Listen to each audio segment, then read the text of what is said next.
She stood before the cross with nothing left but her children and her name. 1 month ago, she was a wife. Now the wind moved through the prairie grass, and the only sound was a creek, running past a life that had stopped.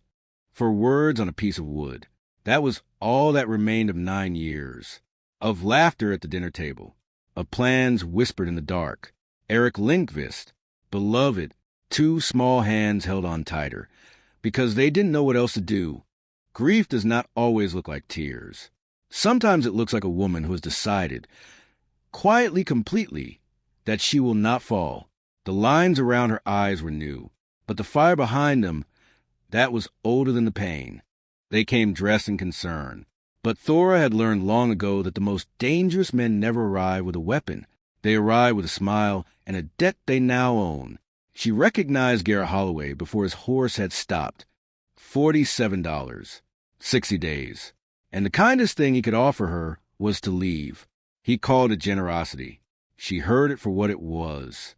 A man standing at her husband's grave, asking her to give up everything Eric had worked for. His words were smooth. His smile was practiced. But his eyes were the eyes of a man who had already decided how this story would end. He had never once considered that she might be the one to write it. He laughed at her, the kind of laugh that was meant to make her small. But she looked at the creek, the water that never stopped, never tired, never gave up, and she made him a promise. Not out loud, quietly, to herself. Eric had started it, built the bones of it, the frame, the shaft, the brackets. Then the logging camp took him before he could finish. She stood before his unfinished dream and touched the wood, still solid, still waiting, still possible. His coat still hung by the door. His boots still waited beneath the window. A home does not empty all at once. It empties slowly, object by object, in the spaces between moments. She moved through the silence, and the silence moved with her. She had not opened that drawer since before. She lifted the notebook the way you lift something you are afraid to love. Carefully, completely, her hands were trembling, but she opened it anyway, because that is what the people we love deserve. Page after page, drawings, calculations, measurements, and there, in his careful hand, for Thora, when the wheel turns, we'll never need to make that mill trip again. He had been building their future, one drawing at a time, for years, beneath a weathered canvas, hidden in the tall grass.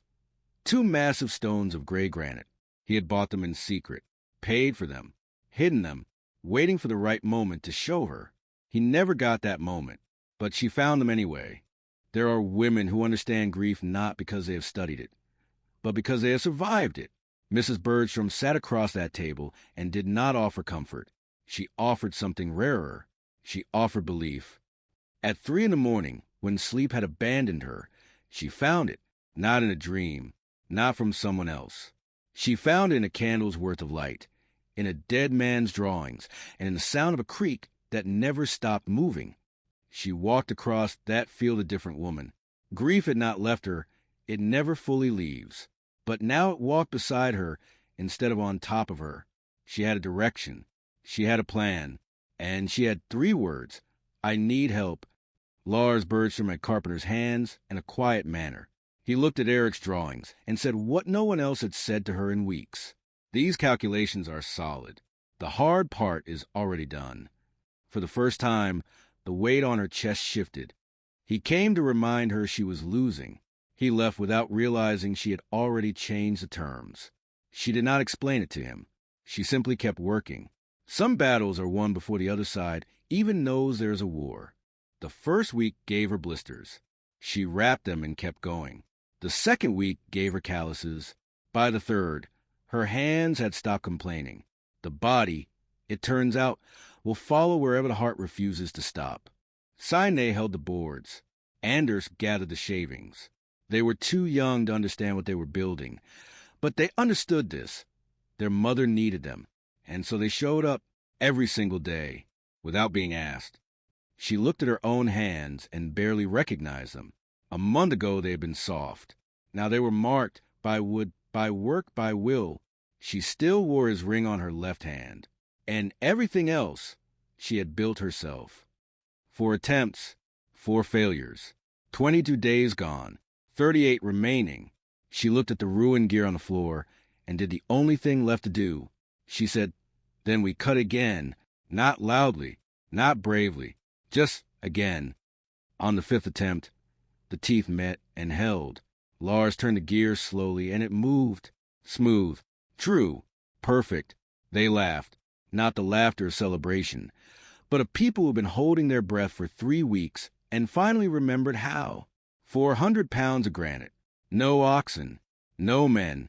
Just a rope, a sled, and 2 children pouring creek water onto the ground. She pulled.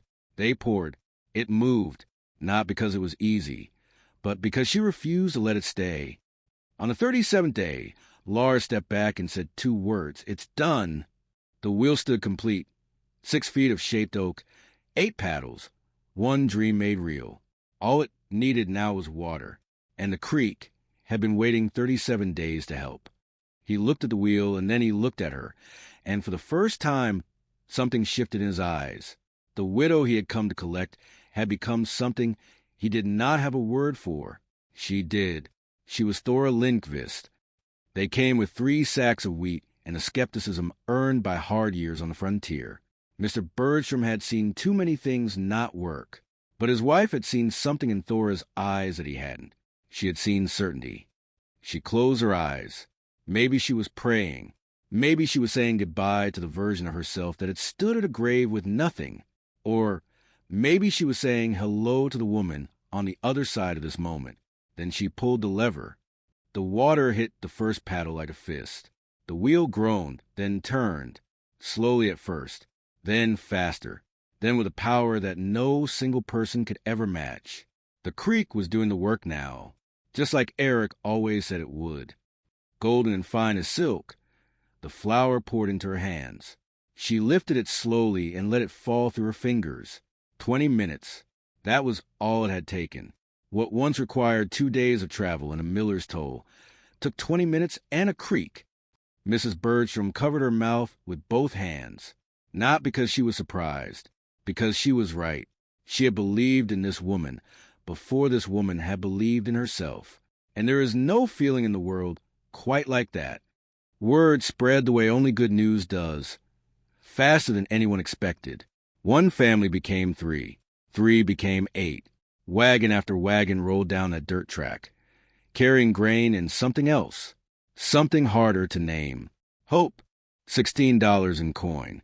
200 pounds of grain, more than she had ever earned in a month. Not enough. Not yet. But the wheel was still turning outside, and the creek did not stop at sundown. It never stopped. It never would. 8 years old, and she ran that hopper like she had been born to it. A farmer watched in the doorway and shook his head slowly, not in doubt, in the particular wonder of seeing a family refuse to be broken and succeeding. A piece of paper. That was all it took to stop a turning wheel. Behind the sheriff, Garrett Holloway wore his cold triumph quietly. He had waited for her to build something worth destroying, and then he destroyed it with a signature. The wheel stopped. The creek kept going. It always kept going, but now it went past without being asked to help. She stood in front of her stopped wheel and felt the silence, not the silence of peace, the silence of something taken. She sat beside the still wheel in the dark with Eric's notebook in her lap. The creek rushed past. She listened to it for a long time, and then she opened the notebook to a fresh page, and she began to write, because she was not finished. The sun came up over the pine hills the same way it always had. Indifferent, beautiful, unstoppable. She stood at the creek's edge and watched it rise, and when the light reached her face, something in her eyes had changed. She was ready. She did not raise her voice. She did not shake. She held out a folded piece of paper and said 4 words, "The debt is paid." Garrett Holloway read the paper, looked at her, and rode away. Some stories end not with battle, but with a fact. She pulled the lever. The water came through. The wheel turned, slowly, then fully, then with everything the creek had been saving up. On her left, Sinai. On her right, Anders. The same hands that once held them at a grave, now holding them at this. The creek never stopped. Not once. Through grief, through winter, through everything a man with money tried to take from her, the creek kept going. She had simply learned to listen. And in doing so, she made it do the work of 10 men.